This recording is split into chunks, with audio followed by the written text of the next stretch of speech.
Dans le livre du prophète Isaïe, au chapitre 6, il est raconté que le précleste El-Jova est apparu au prophète Isaïe. C'était en l'an où le roi Osias est mort. Le prophète Isaïe vit le Seigneur souverain, assis sur un trône terrestre levant. Les pans de sa robe remplissaient le temple. Au-dessus du trône, des séraphins se tenaient debout. Ils avaient chacun 6 ailes. Avec 2 ailes, ils volaient. Avec 2 ailes, ils se couvraient le visage. Et avec 2 ailes, ils se couvraient les pieds. Alors, ces séraphins criaient l'une l'autre haute voix. Ah, Saint, Saint, Saint est Jova, le souverain de l'univers. Qu'il est saint. Qu'il est saint. Sa gloire remplit toute la terre. La voix de ceux qui criaient fit trembler les fondations du temple, et le temple se remplit de fumée. C'est ainsi que les séraphins ne cessaient de crier: Joval, souverain de l'univers, est si saint, si saint, si saint. Ils disaient sans cesse: Jova est saint. Et quand nous lisons l'Apocalypse, nous découvrons aussi que les 4 chérubins puissants disent aussi jour et nuit: celui qui est éternellement, qui t'est éternellement, et qui sera éternellement le Jova, est si saint, si saint, si saint. Les anges le proclament ainsi haut et fort. Jova est saint.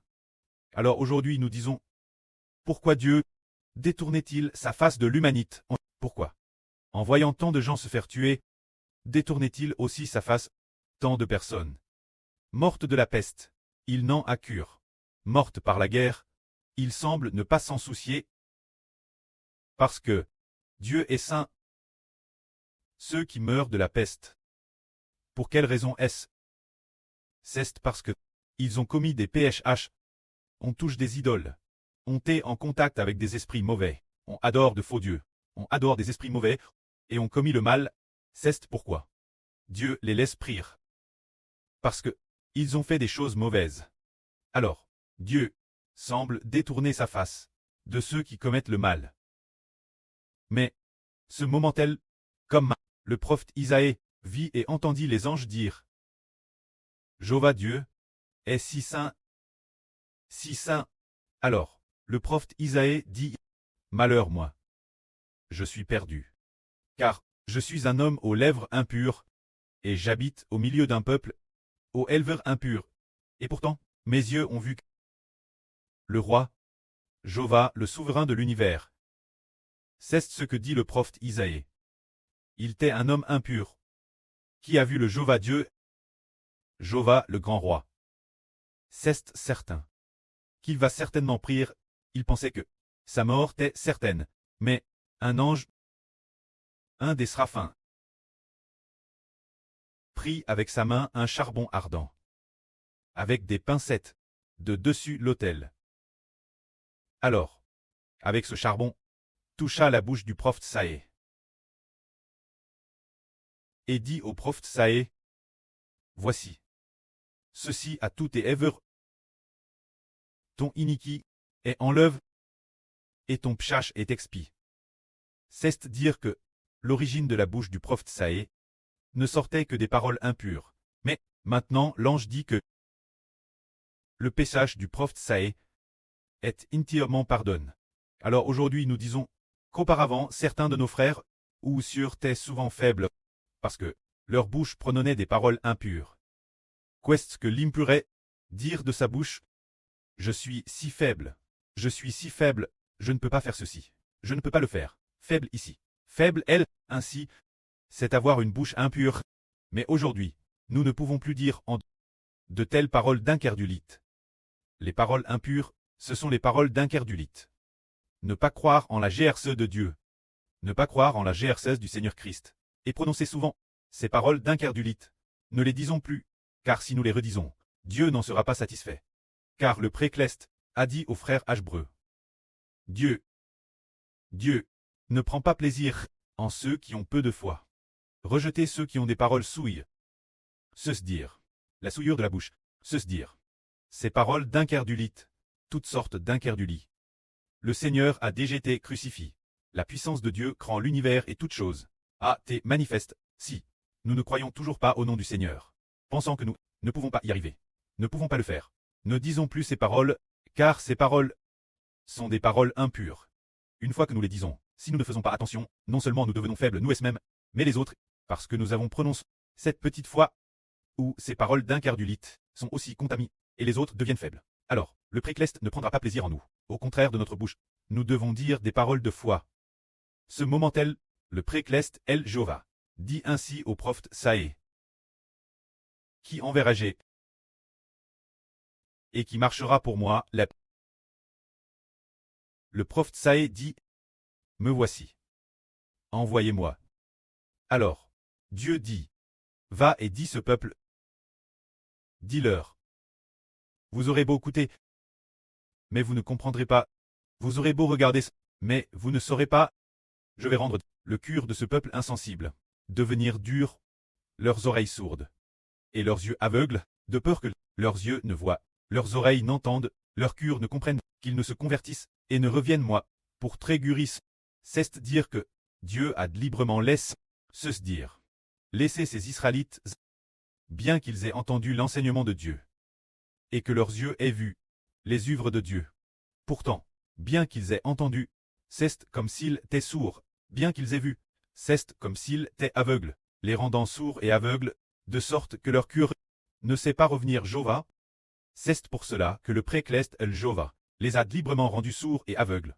Les personnes sourdes ne savent pas comment faire tous leurs efforts. Bien ils ne sont pas physiquement sourds.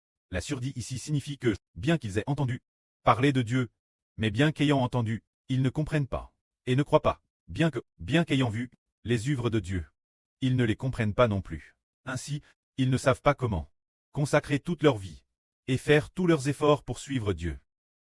Faire tous leurs efforts pour, comme Jacob luttant avec l'ange, gagner l'amour de Dieu, ce sont ceux dont les yeux n'ont pas été ouverts par Dieu, et dont les oreilles n'ont pas été ouvertes par Dieu.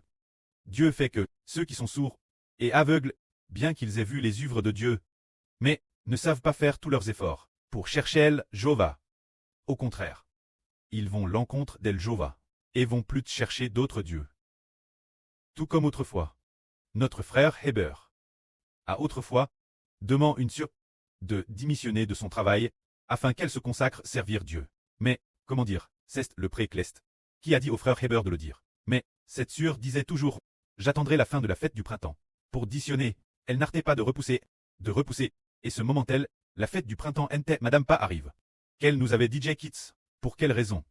Bien qu'elle ait entendu la vraie prêche par le frère Héber, et qu'elle ait aussi vu le précleste lui faisant voir, dans une vision le Seigneur Jésus-Christ, tenant la main du frère Héber, et faisant asseoir le frère Héber sur le traîneau du Seigneur, c'est sur la bien vue en vision. Mais, elle n'a pas encore développé un cœur intelligent, ne comprenant pas que le frère Héber est le fils du Seigneur. Comprendre de manière incomplète, ne pas comprendre, faire tout son possible, pour tout abandonner ensemble, afin de bâtir, c'est parce que le précleste a rendu ses yeux aveugles. Alors quel genre de personne est dite avoir les yeux ouverts? Une personne dont les oreilles sont ouvertes, une personne dont les yeux sont ouverts, elle comprend le salut de Dieu, travers le salut du Seigneur Christ. Combien il est vaste et infini. Alors, maintenant, Madame le Fils du Seigneur devient aussi le Rédempteur. Après avoir compris ce salut, on comprend. Waouh! C'est de dire qu'on a vraiment compris, et après cela, on abandonne tout, et on s'efforce de suivre, pour bâtir ensemble le royaume de Dieu. Une telle personne a les yeux ouverts, et voit clairement. C'est cela. Ce que nous comprenons, Dieu rend certaines personnes aveugles et sourdes. Mais, jusqu'en cela durera-t-il? Le précleste fait cela, rend l'Israël ancien. Les anciens juifs leur rend les oreilles sourdes et les yeux aveugles.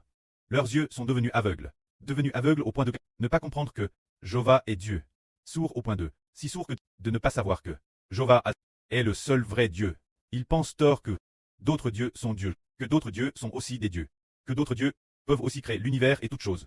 Ils pensent tort qu'il en est ainsi. Alors jusqu'en Dieu leur permettra-t-il de voir que Jéhovah l'est Dieu, de sorte que, ils sachent tourner tout leur cœur vers Dieu. Ce moment-elle, le prophète Saé demanda Dieu, Souverain Seigneur, jusqu'en cela durera-t-il? Dieu répondit, jusqu'à ce que les villes soient dévastées et privent d'habitants, que les maisons soient vides et que la terre soit ravage et déserte, que Jéhovah éloigne les hommes, et que dans le pays, il y ait beaucoup de terres abandonnées, et s'il y reste un dixième de la population, il sera de nouveau détruit.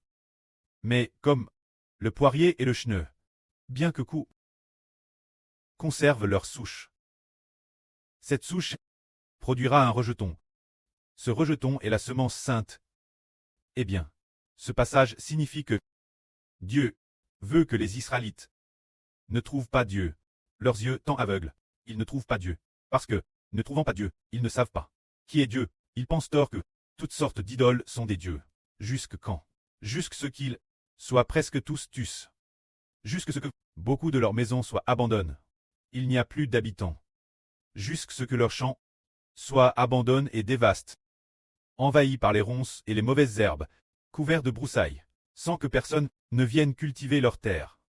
Dans le pays, bien que le royaume de Juda ne conserve finalement qu'un dixième. Est-ce suffisant? Non, pas encore. Bien que Dieu laisse seulement un dixième du peuple de Juda, il va aussi les détruire, pour qu'il ne reste peut-être que 1%. Et quand il restera 1% ou moins, Dieu pourra alors les faire revenir. Comme il est dit ici. Bien qu'il n'y ait qu'un dixième, se dire que les habitants du pays, bien que détruits par Dieu, ne soient plus qu'un dixième, bien qu'il ne reste qu'un dixième, ils seront aussi détruits. Mais Dieu a laissé cette promesse. Mais tout comme le trébinte et le chéneux, bien qu'abattus, laissent leur souche. Se dire que le royaume de Juda est presque détruit. Mais la souche demeure, ce qui signifie que ils ont encore des descendants. Tout comme lors de la sortie d'Égypte, l'ancien Israël sortit d'Égypte pour atteindre le pays de Canaan. Il est dit que arrive dans le désert. Après Stré arrivé dans le désert, ils ont tous été détruits, ne laissant que Josué et Caleb. Mais ceux qui sont sortis d'Égypte, cette nation a été entièrement détruite. Il ne restait plus que 2 personnes, mais pour les gens du désert, certaines personnes, ceux qui sont NS dans le désert, Dieu leur a fait miséricorde. C'est-à-dire durant les 40 ans dans le désert, ceux qui sont NS pendant ces 40 ans ont obtenu miséricorde. Cela nous fait comprendre, comme il est dit ici, mais cette souche demeure. Cette souche est le jeune rameau qui pousse. Ce rameau est la semence sainte. C'est-à-dire que Dieu laisse les gens abandonner Dieu, jusqu'à ce qu'ils soient tous détruits. Au contraire, permettant leurs descendants d'avoir l'opportunité de connaître Dieu. Ils ne peuvent pas être sauvés. Mais leurs descendants, eux, sont sauvés. Cela fait référence. L'État d'Israël au Moyen-Orient. Oh, beaucoup de gens ne sont pas sauvés. Mais leurs descendants, lors de la grande tribulation, quand elle sera sur le point de finir, Dieu leur donnera un cœur repentant. C'est ainsi que Dieu, afin d'avoir des descendants saints, des descendants qui l'aiment de tout leur cœur. Dieu n'achète pas tuer un grand nombre de personnes pour que les descendants de ces personnes soient sauvés, mais ces personnels n'ont pas te sauvent. Tout comme cette nation dans le désert. Seuls Caleb et Josué ont survécu, tous les autres ont pris. Mais les descendants de ces personnes, dans le désert, les descendants qui naîtront, auront l'opportunité d'atteindre la terre de Canaan. Que la gloire soit auprès et au Seigneur. Amen.